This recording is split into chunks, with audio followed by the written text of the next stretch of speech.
E agora, na 316, confira a reprise de mais uma entrevista da Quarta Missionária.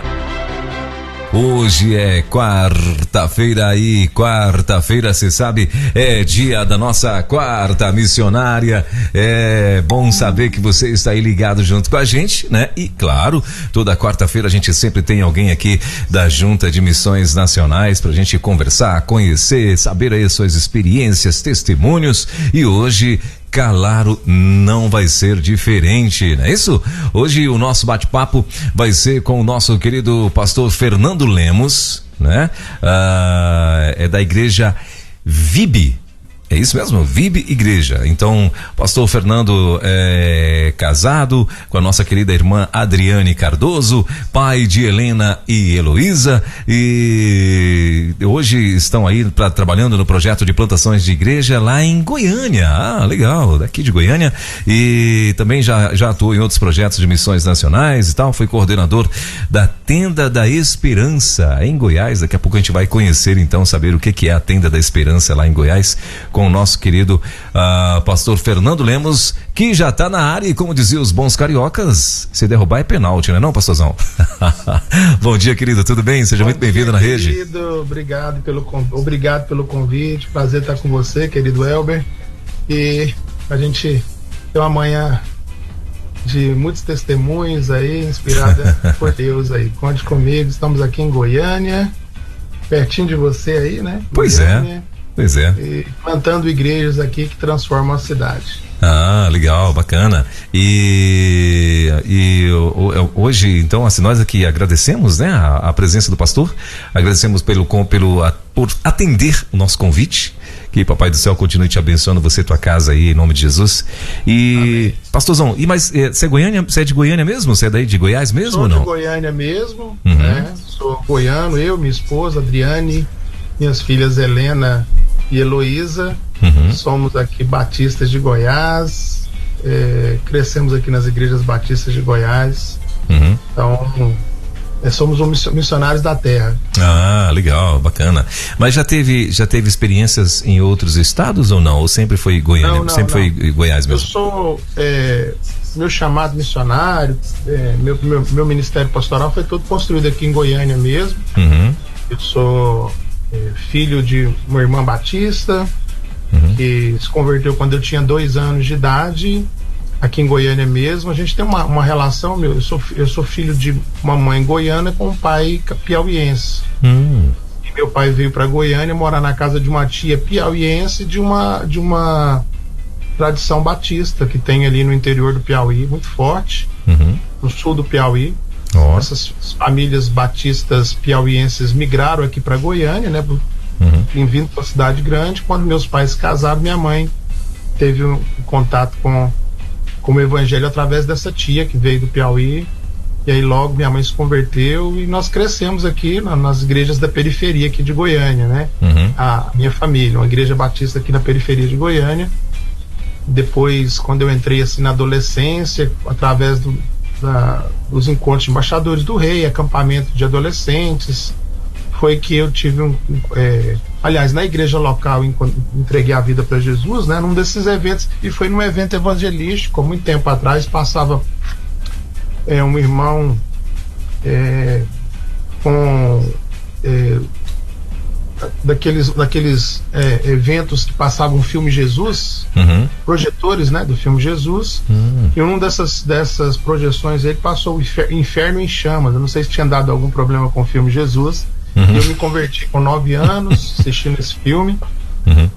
Aí me firmei no evangelho e aí veio acontecendo sistematicamente aí até chegar nesse ponto de eu ser missionário da Junta de Missões Nacionais. Ah, legal. E como é que foi o teu chamado, meu irmão? Assim, você veio crescendo e tal, você veio já de uma família tradicional. A minha mãe acabou investindo muito em mim, enviando para esses acampamentos de adolescentes, acampamentos de embaixadores do rei. Então eu acabei crescendo assim nesse ambiente. Além da igreja local, sempre nos meses de férias, participando de eventos e acampamentos. E num desses acampamentos, aliás, posso dizer que 2, né? Primeiro acampamento que eu fui dos adolescentes batistas do estado de Goiás, a mensagem do pastor naquele momento ali, uma das mensagens me tocou muito. A mensagem era um convite mesmo para a vocação. Então eu creio que desde que me entendo, foi com 12 anos de idade, então desde que eu me entendo por gente, eu me sinto vocacionado para o ministério pastoral e mais tarde para o ministério missionário. Quando eu fiz 14 anos, eu fui num outro acampamento, meu ministério pastoral confirmou novamente nesse acampamento. E aí eu tenho datas mais específicas. Em 1993 aconteceu na cidade de Brasília,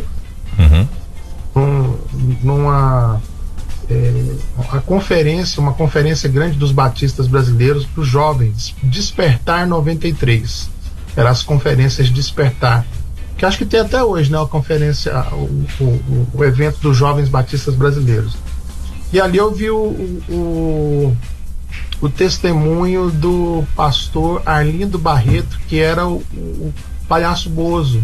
Um testemunho muito impactante. Sim. E foi montado ali dentro da área do Congresso a Tenda da Esperança, e em decorrência dessa divulgação da Tenda da Esperança, um circo, né? Dentro do Multiplica em 1993, ouvindo o testemunho do pastor Arlindo Barreto, eu fui muito tocado sobre a obra missionária. Mas o tempo passou, eu fui fazer faculdade. Depois que eu fiz faculdade, fui para o seminário, terminei o seminário em 2004, fui ordenado em 2005, 12 de novembro de 2005, eu assumi o Ministério de Jovens da igreja que me enviou para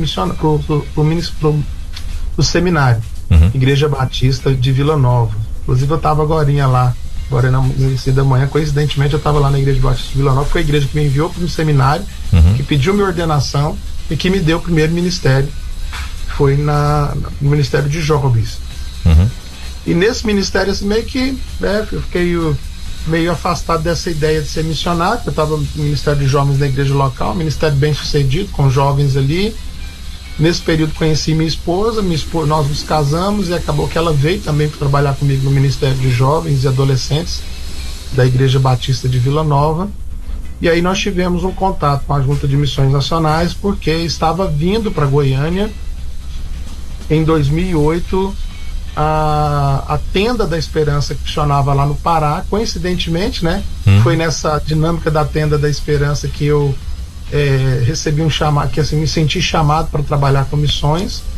E a Tenda veio para Goiás, e como eu era também líder da Juventude Batista aqui do estado, estava como líder da Juventude Batista do estado, fazia muitas atividades, muitos programas aqui, que eu fui convidado para liderar o coordenador local, junto com a irmã Fabiola Molula, a irmã Fabiola, coordenadora nacional, e eu como coordenador local. Nós coordenamos aqui em 2008 a Tenda da Esperança. Então, teve esse contato, essa imersão, conheci o pastor Fernando Brandão, e nesse encontro com o pastor Fernando Brandão, num das reuniões para organizar a Tenda da Esperança, nós estávamos com o gerente de missões estaduais, o executivo de missões estaduais aqui, pastor Samuel Martim, e ele apresentou um desafio de plantação de igrejas aqui na região que eu moro hoje, região oeste de Goiânia, extremo oeste, na região de bairros planejados, classe média.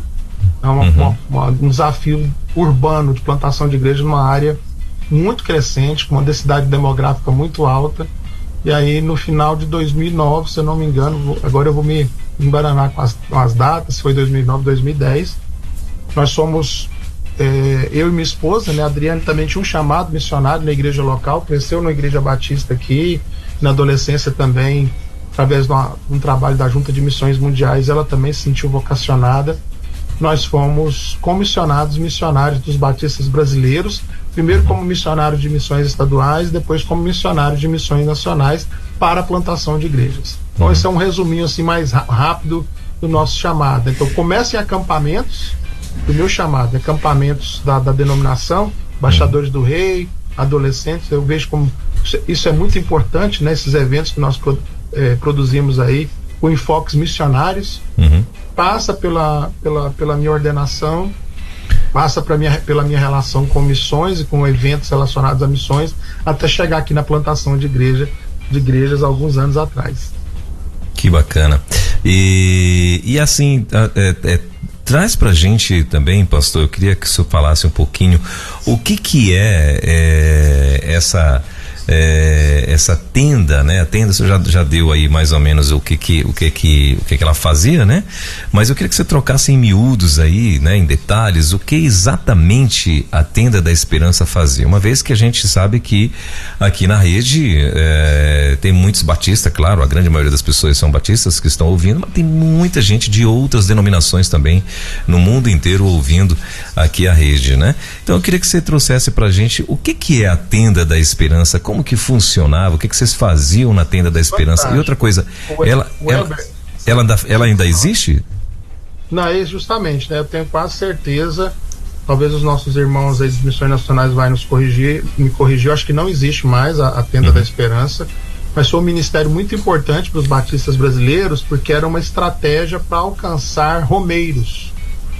A tenda, inicialmente, ela ficava fixa ali em Belém do Pará, para atender ali o Círio de Nazaré, né, que é uma das maiores romarias do país. Ele acabou visitando outros lugares de romaria, e um dos lugares fortes de romaria que tem aqui no Brasil é aqui em Goiás, aqui a 15 quilômetros de Goiânia, tem a cidade de Trindade. Que tem uma das maiores romarias também, a Romaria do Divino Pai Eterno. Sim. E aí, Missões Nacionais, com essa estratégia de não ter somente Belém, só um parênteses aí, pastor. Em Belém, domingo passado agora teve o Círio, amanhã em Aparecida, né, lá em São Paulo também vai ter lá, tem o onde a galera desce para lá, né? A Tenda da Esperança, ela meio que ficava fixa lá em Belém. Era um trabalho em que estrategicamente colocava o circo com atividade de circo mesmo, circense, com palhaços, com mágico, mas com objetivo evangelístico, né? Olha só que legal. Então coloca ele numa posição estratégica ali, que fica aonde os romeiros passam, e aí ali oferecia atendimento odontológico, tinha os gabinetes odontológicos, atendimento médico, montavam a tenda ali na entrada da cidade para receber os romeiros e encaminhar os romeiros para oferecer água, lanche, oferecer até massagem, né? Alguns evangelistas ou voluntários evangelistas ofereciam massagem nos pés, e aí nesse processo aí acabamos alcançando muita gente para Jesus em Belém.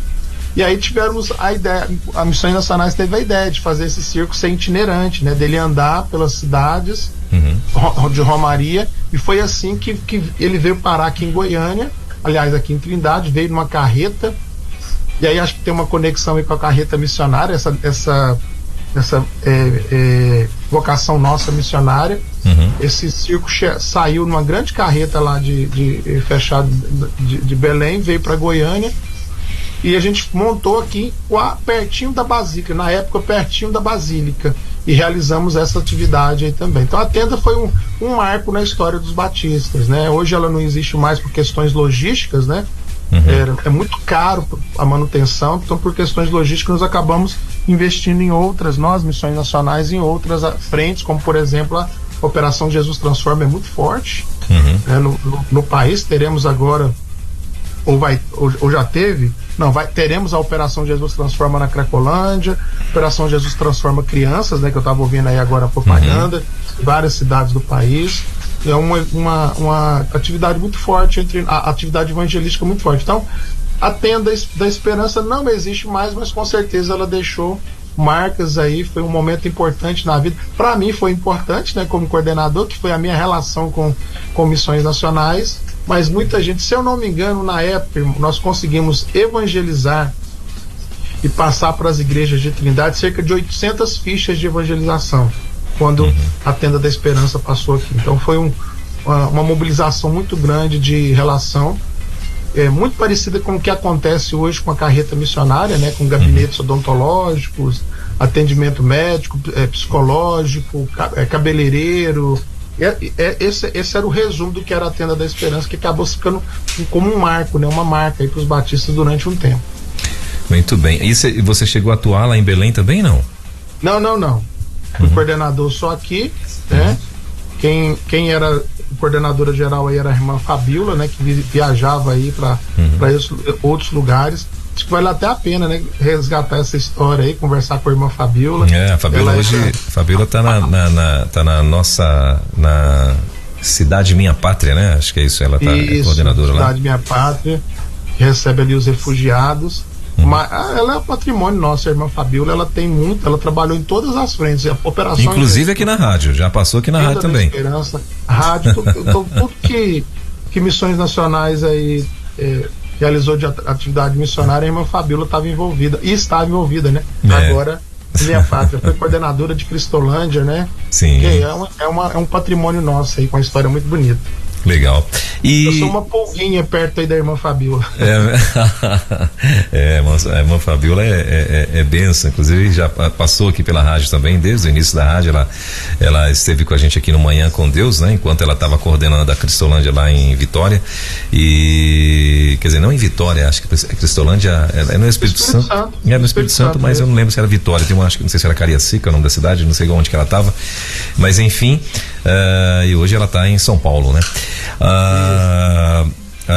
E pastor, e assim, e dentro ainda falando da tenda da esperança, o que te marcou assim, né, como testemunho, né? Você lembra de alguém que vocês, né, de alguma forma evangelizaram e tal, e de repente, para surpresa de vocês, essa pessoa se decidiu para Jesus, e se você tem contato ainda? Olha, eu fiquei muito na parte mais da gestão técnica na época, né, de conseguir de preparar a logística, receber missionários, receber voluntários que veio do Brasil inteiro, né?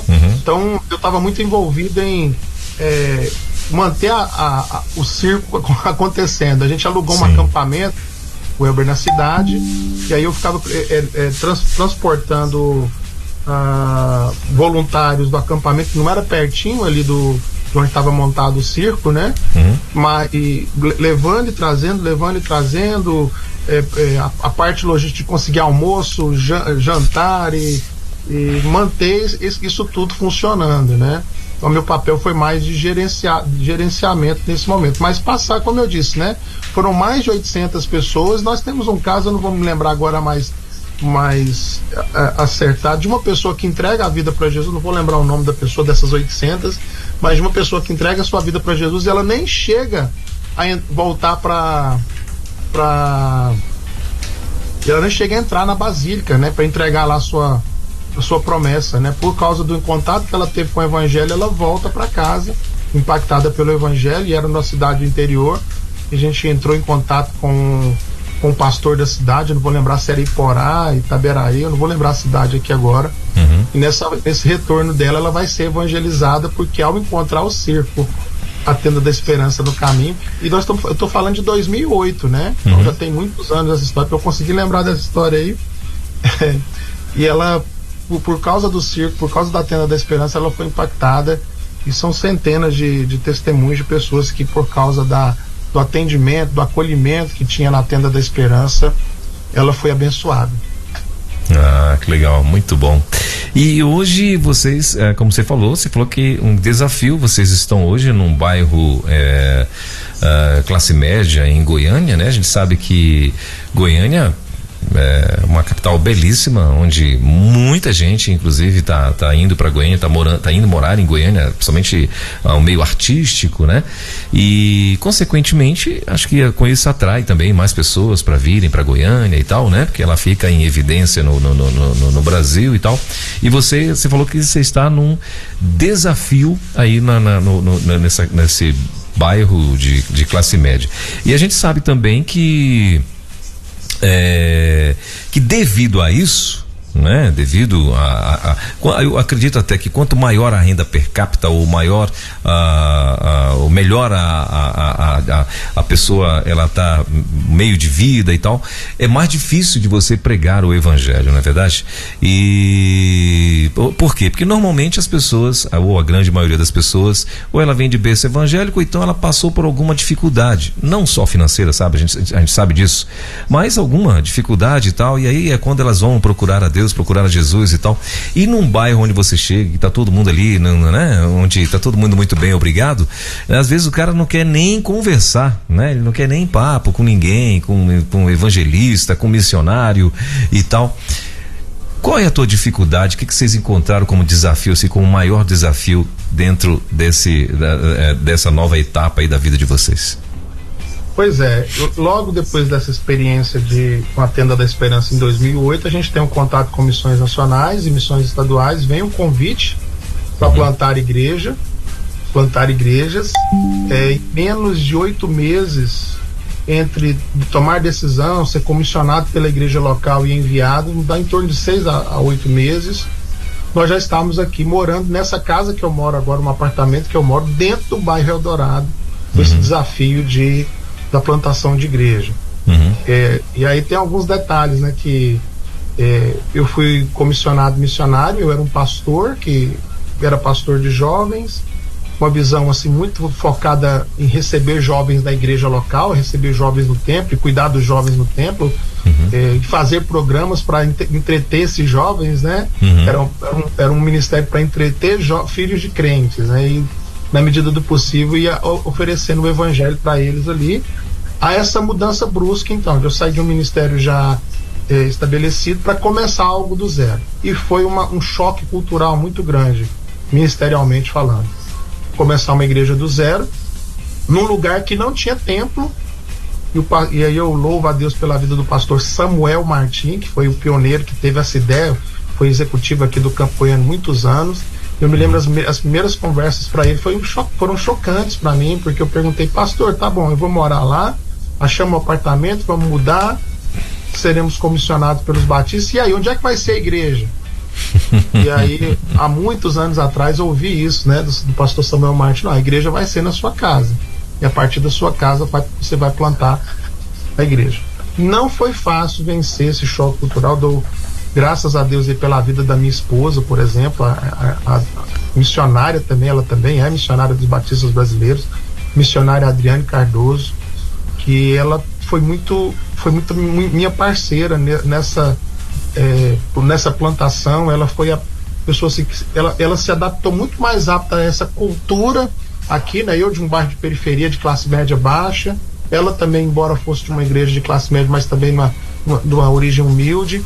Quando nós mudamos para cá, ela conseguiu assim se adaptar muito rápido e fazer amizade aqui, como você disse, numa área de resistências, portas fechadas para o evangelho. Então nós teríamos que ir por algum caminho, e nós fomos empurrados pelo Espírito Santo aí para a caminhada discipular, para a cultura discipular. Antes mesmo de Missões Nacionais começar a implementar a igreja multiplicadora, eu me vi obrigado aqui a ir pela cultura discipular, fazer amizade com as pessoas, e minha esposa foi muito mais rápida em fazer essa transição cultural.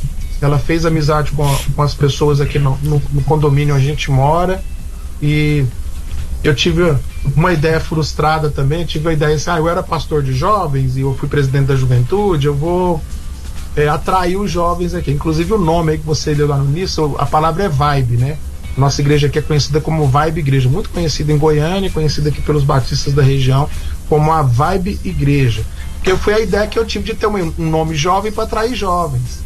Só que essa experiência, embora o nome tenha ficado, que acabou ficando na nossa identidade cultural da igreja, da identidade da igreja, visual da igreja, você vai encontrar a nossa igreja, você que está assistindo aí, você vai encontrar a nossa igreja nas redes sociais com esse nome, Vibe Igreja, no Instagram, igreja_vibe, no YouTube, Vibe Igreja, que acabou sendo ficando como a nossa identidade de igreja. Mas essa história de alcançar, de atrair os jovens não deu muito certo. E aí ficou aqui eu, minha esposa, um dos jovenzinhos que vieram no início, que está aqui até hoje com a gente, é líder na igreja, irmão Jean, e mais alguns que começaram com a gente, todos sim jovens, né? Irmã Nadiele, os primeiros que nós alcançamos aqui, a família do irmão Vadijô, que faleceu agora recentemente, tem um mês que o irmão Vadijô faleceu.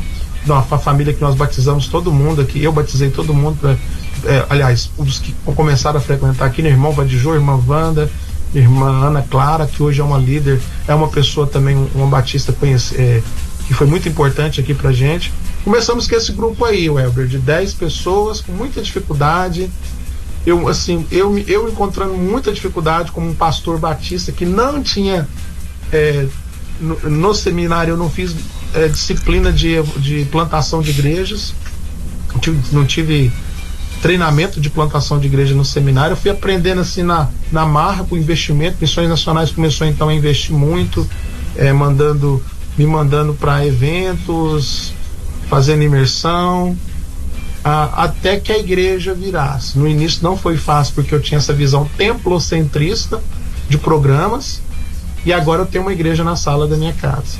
Então, se eu pudesse mostrar as fotos, não vai dar para mostrar aqui, mas começa as reuniões aqui, 3, 4, 5 pessoas, depois cresce um pouquinho, nós vamos para o salão de festas do condomínio, um grupo de 20, 25 pessoas, não cabe mais no salão de festa do condomínio, isso trabalhando com cultura discipular, não, mesmo que não fosse intencionalmente, porque com intencionalidade só a partir de 2014, com a implementação de igreja multiplicadora. Então havia sim um interesse, aliás, a prática discipular, mas sem intencionalidade, é porque era a forma. As pessoas são fechadas, eu preciso fazer amizade com as pessoas, e na parte da amizade alcançar as pessoas para Jesus.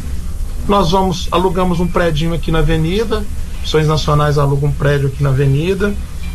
Esse prédio, a igreja vai, não vai, não vai. Nós ficamos aí de 3 a 4 anos com um grupo de 30, 40 pessoas. Aí quando nós vamos para uma outra realidade, um outro prédio na avenida, uma capelinha, construímos uma capelinha, e a partir daí a gente começa a trabalhar um contexto bíblico de pregar sermões expositivos, de pregar a palavra de Deus, e a partir de um contexto bíblico e discipulador, focado no evangelho, mas focado em multiplicar discípulos. Em 2011, Missões Nacionais investe em mim aí para ter um treinamento bíblico e de sermões, de preparar melhor os sermões. Isso foi muito importante, começou a atrair pessoas através da pregação do evangelho, porque a pregação do evangelho é muito importante para evangelizar pessoas. E eu peguei uma fase, Welber, depois era bom você trazer aqui o pastor Fabrício, talvez, para falar sobre isso, mas é antes do pastor Fabrício, que eu não vou lembrar, o pastor Newton era o coordenador da primeira fase de igreja multiplicadora, que era um projeto de plantação de igrejas, não era um projeto de cultura discipular, era uma plantação de uma igreja que plantaria outras igrejas, aí teria assim sua volta outras plantações de igreja, outros projetos de plantação. Desse movimento aí surge o movimento de igreja multiplicadora, que foi muito importante para mim a partir de 2014, ler os livros da visão de igreja multiplicadora e implementar a partir de 2015, transformar a realidade que eu já tinha discipular, que não tinha intenção, numa realidade de intencionalidade, de fazer discípulos. Aí começa uma intencionalidade maior na visão de igreja multiplicadora, pequenos grupos, 3, 4, 5, 6 pequenos grupos multiplicadores, mais a pregação. Aí eu estabeleci aqui um trilho para a igreja. Qual era o trilho da Vibe Igreja? Aliás, qual era não, é até hoje o trilho: o relacionamento discipulador, o pequeno grupo multiplicador, os cursos de formação discipular e as celebrações dominicais focadas na pregação expositiva, de exposição dos livros da Bíblia em sequência. Aí a igreja começou a ter o ministério começou a ter uma cara de igreja. A igreja começou a crescer. Ao mesmo tempo em que nós estamos implementando essa realidade, essa rede bíblica e discipuladora, a minha esposa começa a investir muito no ministério infantil, treinamento e evangelização de crianças e de mulheres, que vai dar um corpo maior ainda para o ministério e vai começar a atrair as famílias da região para através da evangelização de crianças. Hoje nós temos, até chegar nisso, né, hoje nós temos um ministério infantil muito forte, uma rede de mulheres muito forte, uma rede de homens, mas essa construção não foi fácil. Só foram anos para eu virar a chave. Como eu disse, a minha esposa foi muito importante, parceira nisso, porque ela virou a chave mais rápido da cultura discipular.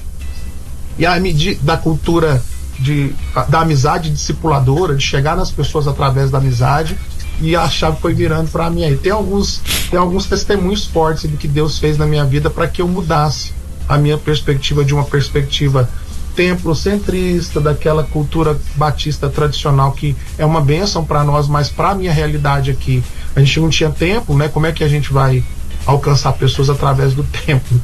Foi muito importante, então, tanto ter uma veia da pregação, desenvolver uma veia da pregação focada nos livros bíblicos. Foi a primeira virada de chave, porque aí aquele grupo que já tinha de 20, 25, 30 pessoas se fortaleceram na teologia, na teologia bíblica, e também a implementação de igreja multiplicadora, da cultura começando pelos pequenos grupos multiplicadores e desenvolvendo a cultura discipular.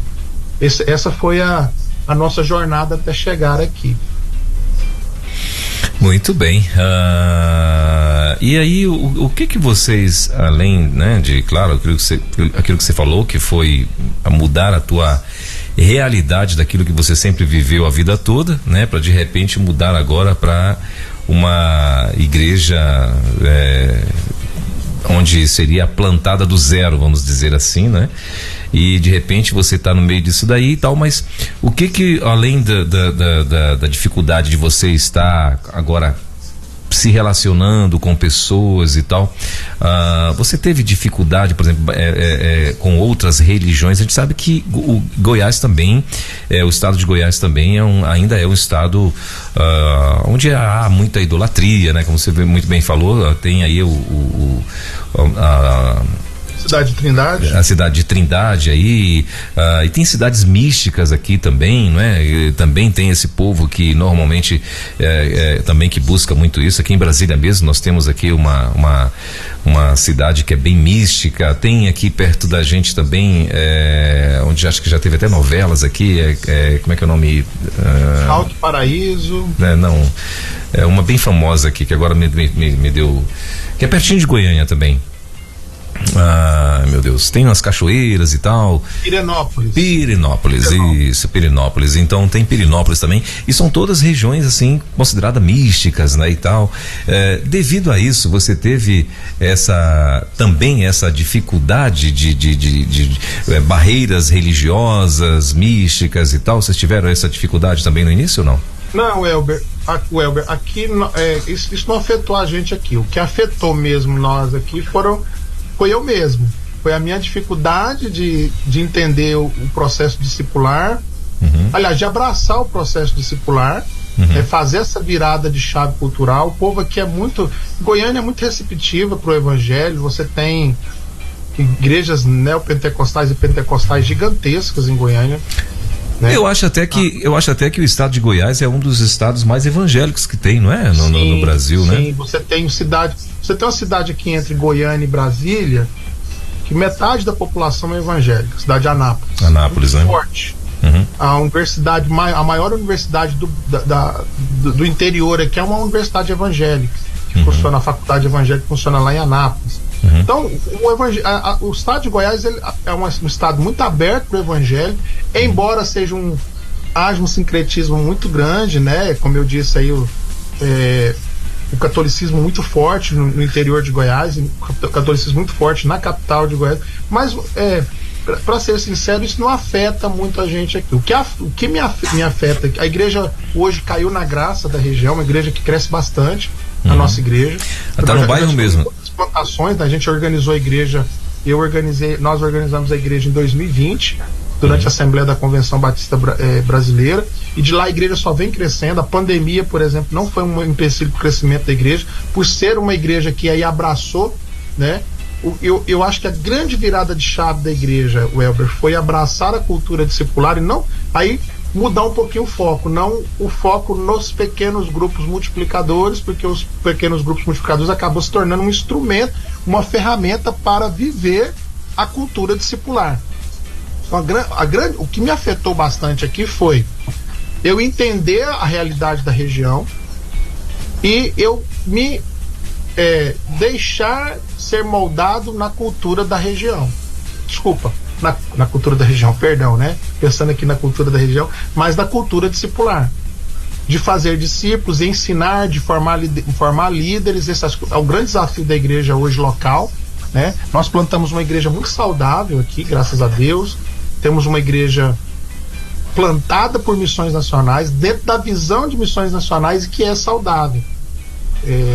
Que sinaliza hoje. Eu estou envolvido na mentoria de pastores aqui em Goiânia, a partir dessa, tentar implementar essa cultura discipular no coração de outros pastores, que também não é fácil, que eles vêm, como eu, de outra cultura, e eles entenderem, né, que a cultura discipular foi a forma como Jesus usou, foi o que Jesus usou para começar o colégio apostólico, para começar a sua rede de discípulos, através do relacionamento próximo, relacionamento discipulador, dos pequenos grupos. Não foi fácil para mim. Pra você ter uma ideia, Welber, eu já tinha 2 anos aqui, eu não tinha batizado ninguém.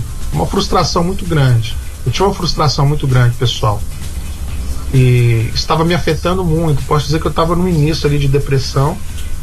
Eu me lembro, quase 2 anos depois. Não, isso é um pouquinho antes. Quase 1 ano depois.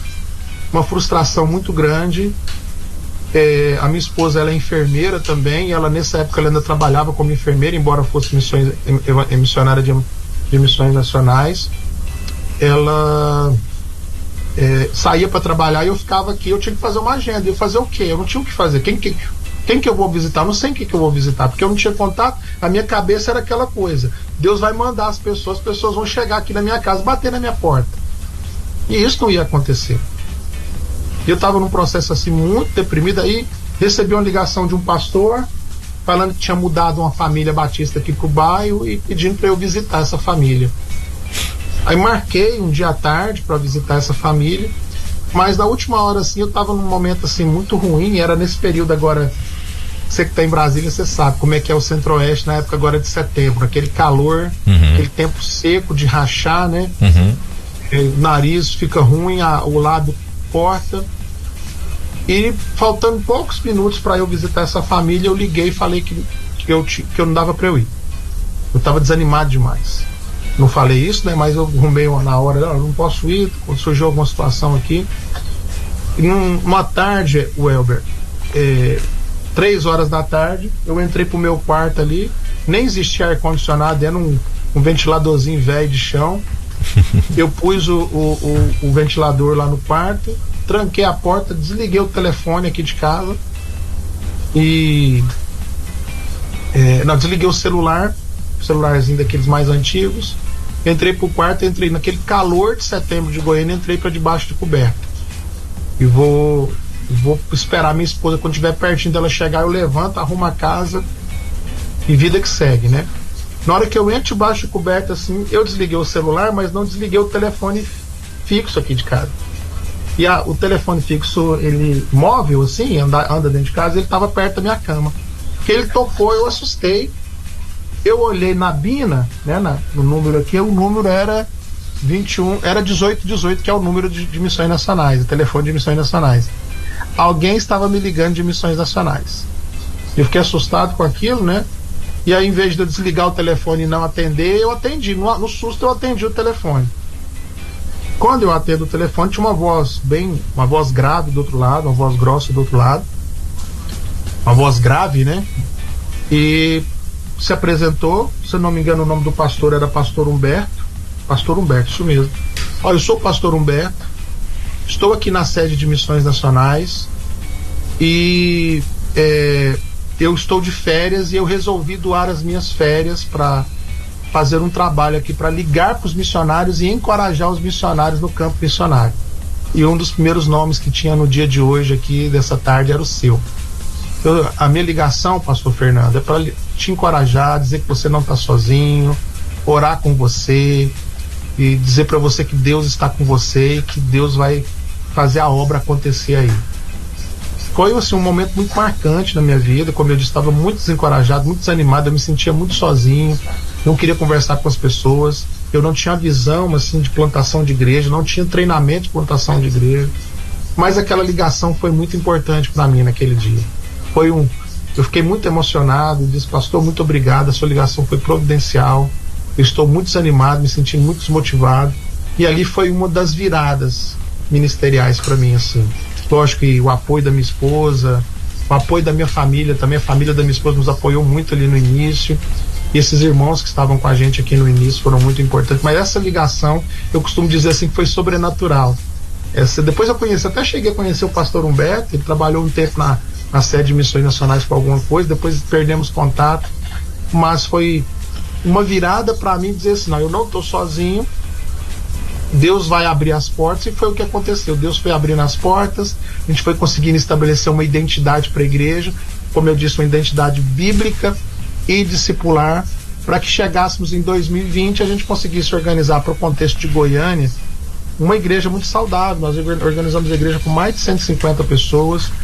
Hoje a igreja tem mais de 200 pessoas, e a igreja muito conectada na missão, uma igreja muito missionária, Welber, muito piedosa, muito focada. Nossa igreja hoje está muito envolvida na plantação de outras igrejas. Nós já estamos plantando outra igreja agora num contexto de classe média, num contexto de mais carente. Estamos plantando a igreja aqui na cidade do lado de Goiânia, uma grande cidade também, chamada Aparecida de Goiânia. Somos mantenedores da Cristolândia, aqui de Goiânia, na Grande Goiânia, que é uma cidade chamada Senador Canedo. A Cristolândia Feminina, unidade feminina aqui, que recebe a Cristolândia Águas Meribá. E temos uma relação muito forte com o Lar Batista aqui do estado de Goiás também. O líder do Lar Batista frequenta aqui a nossa igreja, a família dele, os familiares dele são membros aqui da igreja. Então, uma igreja muito discipular, muito bíblica, uma escola bíblica muito forte. O nosso currículo de escola bíblica, ele se desenvolve do currículo de escola bíblica discipuladora. Nós pegamos aqui toda aquela parte inicial do currículo de escola bíblica discipuladora e implementamos aqui com outros conteúdos aqui para ensinar a igreja a ser uma igreja discipuladora. Então, os materiais estão tudo aqui na minha mão, tudo aqui na volta da minha mesa, né? Relacionamento discipulador, o ser discípulo. A minha filha estava aqui ontem fazendo discipulado com uma coleguinha, uma nova convertida na igreja. Minhas filhas também são líderes discipuladoras. É uma família discipuladora numa igreja discipuladora que quer continuar fazendo discípulos até que Cristo volte. Legal. E você falou que demorou mais você a virar essa chave, né, de igrejas discipular. A igreja discipular, né, a igreja discipuladora. E em que momento você entendeu que de fato essa chave virou, ou que era necessário você fazer isso? Tem vários momentos assim importantes, mas eu posso dizer que o mais importante, e aí eu oriento os pastores a fazerem isso, os colegas que estiverem lutando por isso. Acontecia muito isso, Welber. As Missões Nacionais me mandavam nos eventos, Welber, sozinho. Eu não ia com a minha esposa. E a gente teve filhas assim muito próximas uma da outra. As minhas filhas, a Helena e a Heloísa, têm uma diferença de 1 ano de uma para outra. Então olha só o que acontecia, Welber. Eu ia para um evento, voltava todo feliz, nossa, aconteceu isso, foi muito legal, o evento foi uma bênção. Contava para minha esposa virava para mim e falava assim: mas a Heloísa teve cólica, esse período que você viajou, a minha filha, eu não dormi, porque a Heloísa teve cólica 4, 5 dias. Então eu não conseguia empolgar a minha esposa nem a igreja local, que a igreja era pequena, 20 e poucas pessoas. Uma das viradas de chave foi eu corajosamente, e também, lógico, mais uma vez, né, irmão, pastor, ou Elber, nem sei, você é pastor, Elber? Eu tô falando, eu tô segurando aqui. Sim. Então eu vou chamar de pastor Elber. Pastor Elber, Missões Nacionais investiu, eu sou muito grato à Missões Nacionais, investiu muito na minha formação. Aquilo que eu não tive no seminário de plantador de igreja e de missionário, eu tive Missões Nacionais durante toda a minha trajetória aí. Um investimento muito grande na formação. Missões Nacionais investe mesmo na formação dos missionários, um investimento alto de Missões Nacionais. Irmão, você que está assistindo aí, nós estamos na campanha Solução Jesus Cristo, além da plantação de igreja, além de Cristolândia, além de carreta missionária, Ribeirinhos. Missões Nacionais investe muito na formação dos missionários. E não foi diferente comigo. Mas chegou um momento que eu vi assim, eu tava, já estava investindo em mim e minha esposa estava ficando para trás e não tinha visão, a mesma visão que Deus estava me dando. Então o ponto de virada foi lá em 2014, colocar minha esposa, minhas duas bebês pequenas no carro e rodar 1.500 quilômetros para o Multiplique na cidade de Curitiba.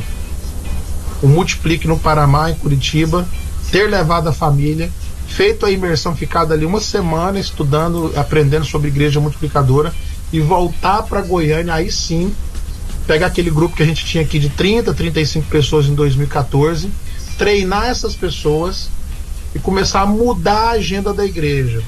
A igreja não está mais focada em programas, mas focada em princípios e em pessoas. Começamos então aí um grande treinamento de pessoas, e aí em 2015 começamos a ter uma intencionalidade na cultura discipular. Aí eu não estou falando de pequeno grupo, que é muito importante, não estou falando de uma metodologia que é muito importante, estou falando de viver o discipulado, começar a treinar pessoas e ter redes discipulares. E aí, para o irmão ter ideia, chega um vice-presidente da igreja, assume aqui um vice-presidente da igreja que ele multiplicou muitos discípulos, líder de pequeno grupo, mas multiplicando muitos discípulos. Batizei várias pessoas que foram trazidas pela rede discipular do vice-presidente da igreja. E tem um líder de jovens, que também batizei várias pessoas a partir dessa rede discipular. Então, Deus foi construindo aqui na nossa igreja uma rede discipular. No último batismo que a gente teve agora, no mês de julho, 12 ou 11 pessoas foram batizadas, praticamente todas elas falaram do discipulado, da importância do discipulado, da rede discipular e do pequeno grupo. Ou seja, a igreja vive essa cultura hoje. E a gente está tentando, o grande desafio da igreja hoje, eu até peço a oração, nós queremos plantar novas igrejas, mas não é fácil plantar novas igrejas. E queremos desenvolver cada vez mais a cultura discipular. Cai naquela questão, né? Temos pequenos grupos aqui, mas está chegando muita gente na igreja. Muita gente vem para a igreja porque os filhos são bem recebidos, adolescentes se convertem. Eu chego na rede de jovens no sábado, eu não conheço os adolescentes que estão ali, porque são os nossos adolescentes convidam bastantes adolescentes. Aí chega no domingo, estão todos ali, aquela rede grande de jovens, de adolescentes, ou então de famílias que vêm foram convidados no pequeno grupo por outra família e por causa dos filhos, porque o grupo de jovens aqui é muito forte, adolescentes, o trabalho com crianças é muito forte.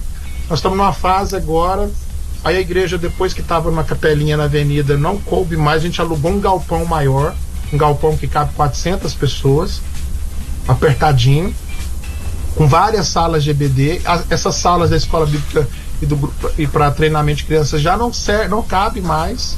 A gente precisa já ir para o próximo passo. Eu vejo hoje assim que a minha esposa está do meu lado, a minha esposa ser uma mulher que entendeu a visão, e a gente se retroalimentar, né? Eu dar força a ela e ela dá muita força a mim, e a liderança da igreja muito discipuladora foi muito importante para a gente conseguir chegar hoje aqui, ser uma referência da rede discipular, obviamente, ser uma igreja uma cultura muito discipular, mas de querer também plantar outras igrejas na visão discipular. Legal. E durante esse período aí já de igreja discipuladora, né, que agora a coisa começou a acontecer, como você muito bem falou, tá aí rompendo, né, e tal, o que marcou a tua família? Conta pra gente uma experiência que marcou a tua família já como igreja, depois que virou essa chave, igreja discipuladora. Você lembra aqui?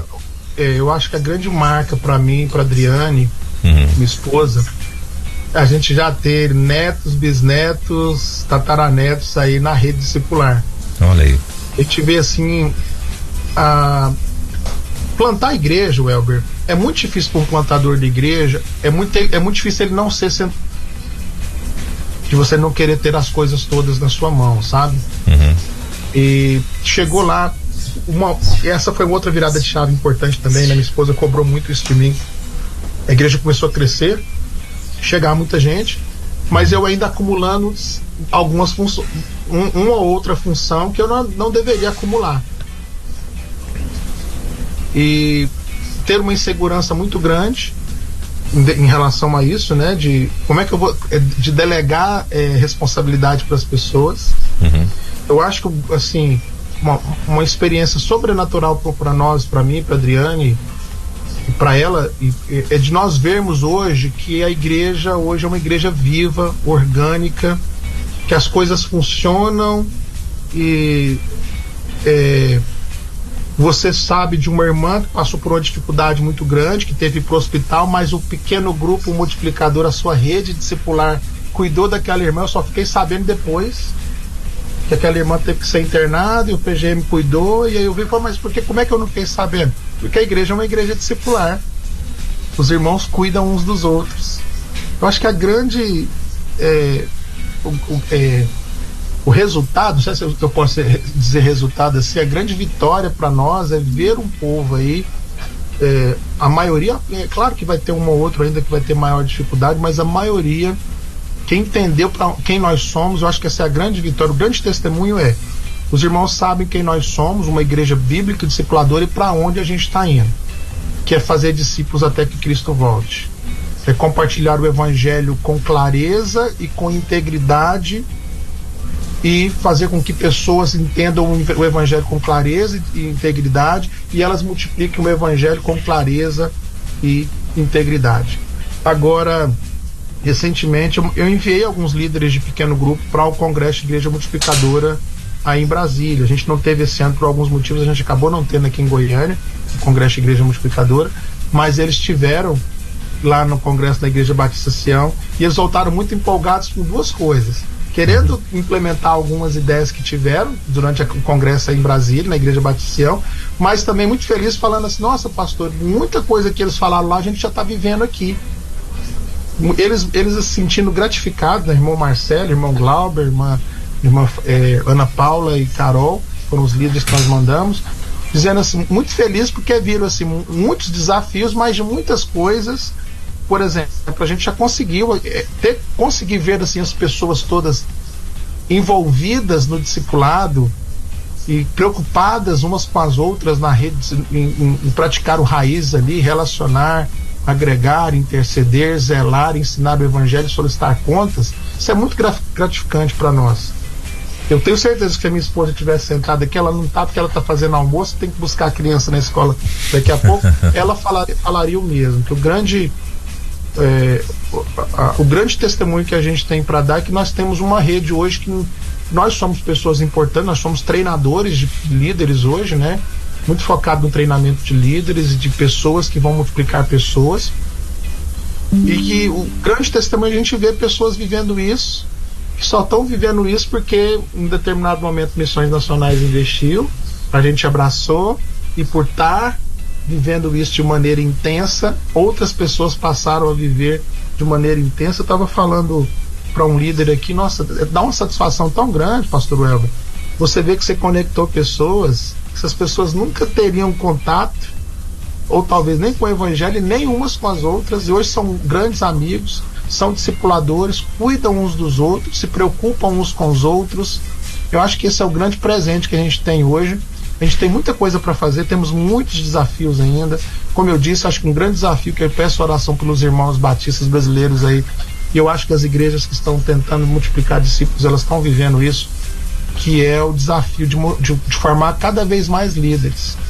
A gente tem hoje 15, 16 PGMs, a gente podia ter 32, se tivesse 32 líderes formados, 40 líderes formados, a gente vai conseguir. É o grande desafio da igreja hoje, formar líderes e multiplicar mais isso aí, e lá incendiar o nosso projeto de plantação de igreja. O nosso missionário plantador lá está sobre a minha liderança, ele entendeu, acho que ele deve estar até assistindo aí, se brincar, o Samuel Duarte, que é missionário de missões estaduais. Ele entendeu e está tentando multiplicar isso para a nossa congregação. E aí a gente está com outro lugar aqui, outra região de Goiânia. Então a gente está lá na região sul, estamos aqui na região oeste, com a igreja já plantada. Estamos tentando plantar uma igreja no sul, e estamos sonhando em 2024 começar uma igreja na região norte de Goiânia, uma região muito populosa. Tudo isso dentro dessa cultura discipular. colocar uma família na região que vai discipular outras famílias, e a partir desse discipulado de outras famílias criar as redes de relacionamento discipulador, e a partir das redes de relacionamento discipulador começar os pequenos grupos de multiplicadores e transformar tudo isso num projeto de plantação de igreja saudável que multiplica discípulos até que Cristo volte. Amém. E pastor, só mais uma pergunta, já são 11h03, o tempo voou aqui, né? Que isso, rapaz, meu Deus. Só mais uma perguntinha aqui, pastor. E contém algum, vamos dizer assim, alguma técnica, segredo que vocês, no caso que o senhor poderia falar, né, para as pessoas que estão nos ouvindo, dentre essas pessoas também vários pastores, né, que estão aí ouvindo a rede no Brasil, fora do Brasil, teria alguma técnica, alguma dica que você daria para de repente você, né, como o líder aí, conseguir passar para outras pessoas, para que essas pessoas também sintam o desejo de, por exemplo, liderar um PGM, liderar um grupo, até mesmo uma rede dentro da igreja, né? Tem alguma, o que você faz hoje, né, para essas pessoas, para que elas consigam sentir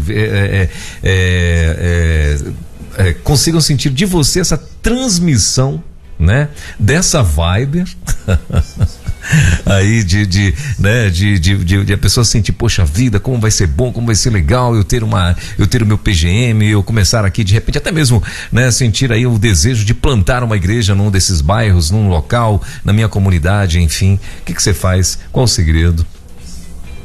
Eu vou dizer, Weber, a questão é essa, não tem segredo. É tudo muito claro, sabe? Eu vejo assim, tem muita gente querendo, se a pessoa ficar muito focada em querer inventar algo novo, fazer algo novo, eu acho que a única coisa que tem de muito diferente pra gente aqui é o nome, Vibe Igreja. É um nome diferente. Pô, nossa, que nome diferente. Mas quando você chega aqui na Vibe, é uma igreja batista plantada por missões nacionais, dentro da visão bíblica e discipuladora, com uma intencionalidade. Aí você já vai pegando esses termos aqui, ó, tá tudo nos nossos referenciais teóricos. Tá aqui do meu lado o livro do pastor Diogo Carvalho, Relacionamento Discipulador, que é o princípio, o trilho, né, da cultura discipular. Uma pessoa que investe na vida de outra pessoa, que investe na vida de outra pessoa, e vai criando essa rede discipular. Então, eu falo muito isso para os meus alunos do seminário. Eu sou professor da disciplina das cátedras de discipulado do seminário. E hoje eu estou na metade da disciplina em estratégias missionárias. Na disciplina estratégias missionárias, eu estudo com elas a importância da igreja local em missões, a importância da cooperação em missões, a importância do impacto evangelístico, né? O pastor Diogo Carvalho é muito, como referencial teórico, é muito forte aqui pra gente, o pastor Diogo Carvalho. A gente estudou aqui, eu estudo com os alunos o livro Relacionamento Discipulador, mas tem lá também as abordagens diretas que o pastor Diogo Carvalho ensinou na caravana do arrependimento, acho que era esse termo mesmo, depois ele me ajuda aí. E depois com o livro Relacionamento Discipulador. Eu digo que não tem segredo. Tudo que você precisa para viver a cultura discipular, a Convenção Batista Brasileira, deixa eu corrigir aqui, a Junta de Missões Nacionais da Convenção Batista Brasileira oferece as ferramentas, os recursos. Referencial teórico, são 12, 13 livros como referencial teórico direto. O que é a igreja multiplicadora, de volta aos princípios, relacionamento discipulador, raízes, supervisão, pequeno grupo multiplicador, não sei se eu falei já, ajustando o foco, novo normal, e é um grupo de referencial teórico que a gente tem hoje, que a pessoa pode falar, escola bíblica discipuladora, são ferramentas que nós temos hoje que se junta aí as ferramentas também das conferências, né? Tá chegando aí, pastor, se você não dá tempo, eu acho que dá tempo, me ajuda, eu acho que dá tempo para conferência de igreja multiplicadora em Águas de Lindóia. Eu estarei lá e vou ministrar uma das plenárias dos painéis, né? Eu não lembro o termozinho agora. Vou falar na conferência de Igreja Multiplicadora, falarei numa plenária, painel. É um dos painéis. No painel sobre a plantação de igreja em contextos urbanos, ou então da urbanidade, a importância da igreja no contexto urbano. Ou seja, como eu disse, não tem segredo, são tantas ferramentas hoje que a denominação oferece, e os irmãos que estão de outras denominações, eu não sou batista, mas essas ferramentas, você entra aí na livraria de Igreja Multiplicadora, acessa o site da livraria, você vai comprar esse material e vai aprender sobre cultura discipular. Eu não esqueço, pastor Welber, lá no Multiplique de 2016 ou 2015, no Sesc de Guarapari, que eu estava preparando para ir para a praia à tarde. Estava preparando para ir para a praia. E aí o meu gerente de missões aqui do coordenador do Centro-Oeste, pastor Samuel Neves, me mandou uma mensagem: você está onde, Lemos? Eu não falei que eu estava preparando para ir para a praia. Estou no quarto aqui, né? Não é porque surgiu uma oportunidade muito boa para você. O pastor Waylon Moore, que escreveu o livro Multiplicando Discípulos, vai ter um período de mentoria à tarde com os missionários, com um grupo seleto. E estão convocando você para esse grupo seleto. E eu vi o Waylon Moore, um homem respirar, um homem simples, pastor Welber, que guarda a palavra, tem a palavra de Deus. Faleceu agora recentemente, né, pastor Waylon Moore, mas guardava a palavra no coração, tinha vários versículos decorados. Ele começou a falar sobre a sua experiência com Dawson Trotman, do Ministério Navigators, e ele ensina, ele diz que aprendeu com Dawson Trotman, perguntou: o que eu faço agora que eu estou trilhando a caminhada discipular, o que eu faço? E o Dawson Trotman disse para ele, eu ouvi ele falando isso, o Waylon Moore falando isso nessa salinha, numa salinha lá no Sesc de Guarapari: faça um discípulo, um bom discípulo, que vão fazer outros discípulos, que vão fazer outros discípulos. Pastor, a gente está preocupado, né? Ou então os pastores, os colegas, ou então os líderes de PGM, o que eu vou fazer? O que eu faço para multiplicar o meu PGM? E aí eu me lembro do pastor Samuel Mouta aqui, dando treinamento para os missionários aqui, eu estava falando para ele: nossa, dá uma dificuldade, lá em 2016, 2017, dá uma dificuldade de multiplicar os PGMs. O pastor Mouta falou assim: marca a data da multiplicação, faz o povo sonhar com multiplicação. Entendeu? Então, coisas muito simples. Não tem que ter doutorado, mestrado em discipulado, embora a gente tenha bons doutores e mestres aí em discipulado, glória a Deus pela vida deles. Mas qualquer pastor, qualquer membro de igreja, de onde eles estiverem, basta ele abraçar a cultura discipular, investir vida na vida, colocar sua vida na vida de outra pessoa, começar a comunicar o evangelho com autoridade, com força, com segurança, a partir da caminhada discipular. Eu ensino muito, eu falo muito sobre a caminhada discipular aqui. Desenvolva uma amizade discipuladora, ore, comece um relacionamento discipulador estudando a Bíblia, leve essa pessoa a frequentar a igreja, a frequentar o pequeno grupo multiplicador. É muito simples. Essa seria o grande. Se você me pedisse assim, não, me ensina alguma coisa aí. E tem uma outra coisa também. Se eu fosse escrever um livro, eu já falei demais, eu ia falar do meu livro, se eu fosse escrever um livro, não dá tempo, né? Já são 11. Não, pode ficar à vontade, dá sim. Eu falo o seguinte, sempre falo aqui para os meus alunos daqui na igreja, para meus liderados: se eu fosse escrever um livro, o livro seria Aprenda a Fazer com Quem Errou Bastante, ou então O que Não Fazer na Plantação de Igrejas, ou O que Não Fazer, porque a gente erra demais, eu errei demais. E a gente acaba aprendendo com os erros, né? Eu errei muito esperando que as pessoas chegassem até a mim. Foram quase 2 anos esperando que as pessoas viessem. As pessoas não iam vir. Eu teria que desenvolver amizades discipuladoras para conseguir. Eu errei muito não envolvendo a minha esposa e incendiando o coração dela na visão discipular. Eu errei muito centralizando o processo, colocando tudo em mim, batendo escanteio, cabeceando. Quando eu descansei no Senhor e comecei a treinar a liderança, que aí o negócio começou a virar. E a gente vai continuar errando, né? errando, e a gente vai aprendendo com os erros. A gente agora que está começando a acertar mais do que errar, mas errei muito mais do que acertei, e como eu disse, daria um livro. Maravilha.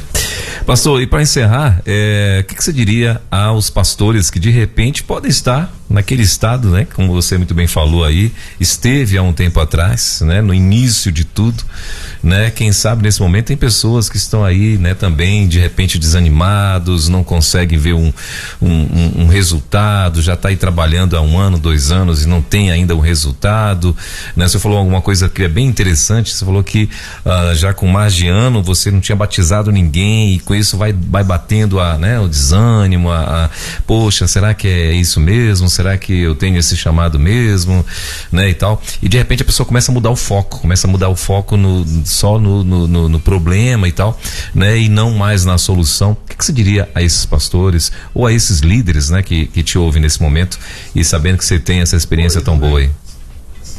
Uma outra coisa que me marcou, pastor, é que nessa de Missões Nacionais investi muito em mim, me mandar para eventos, e eu aqui com uma igreja que o louvor era um irmão cantando meio que desafinado, a minha esposa no teclado assim, sem caixa de som, e alguém batucando assim no carrom, né, que ele normalmente chama carrom.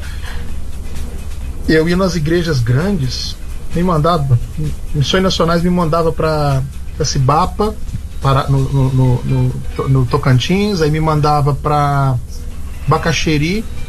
Paz, aquele culto maravilhoso, com aquele equipamento de última geração, com uma equipe de louvor de última geração. Nos primeiras vezes eu voltava desmotivado, sabe? Onde é que eu vou ter isso aqui na minha igreja? Só que aí uma dessas idas que Missões Nacionais me mandou, Crescer Missionário, um evento lá da própria igreja do Bacaxeri, não foi o Multiplique, foi um outro evento um pouco antes, em 2011. Eu fiquei hospedado na casa do pastor da igreja, pastor Silvado. Eu tava com uma bebezinha, alguém ia me receber, e essa pessoa que me recebeu, quando descobriu que tava com a bebezinha, disse que não dava conta de receber. Então o Silvado e a irmã Eide foram bênção na nossa vida. Acho que eles nem, assim, a irmã Eide sabe disso, não sei nem se o pastor Silvado sabe. Foram muito bênção na minha vida de ter recebido a gente na casa deles. E lá um dia, eu conversando com ele, e aí eu percebi um negócio muito sério, muito verdadeiro, né? Para a igreja chegar no ponto que chegou, de ser uma igreja que multiplica, ter 300 PGMs, são 20 anos. Aí lá na Cibapa que eu fui também, 19, 20 anos de trabalho. E a gente está aqui, né, lutando, a gente vai no igreja, nossa, mas que coisa maravilhosa, quando é que eu vou chegar nisso aí? Irmão, tenha calma. O que eu precisei aprender aqui que eu quero ministrar na vida dos irmãos aí? Comece sendo fiel aos seus princípios, aos princípios batistas, pregue o evangelho. Dê o primeiro passo, né, pastor? Dê o primeiro passo. Se eu pudesse dizer para alguém que está começando agora, não negocie o evangelho, pregue. Pregue o evangelho de João, pregue o livro de Atos. Pastor, mas eu não tenho pessoas. Prega para sua esposa. Aí chama o vizinho, toma um café com o vizinho, daqui a pouco prega o evangelho, ensina o evangelho pro vizinho. Deus não vai inventar algo novo.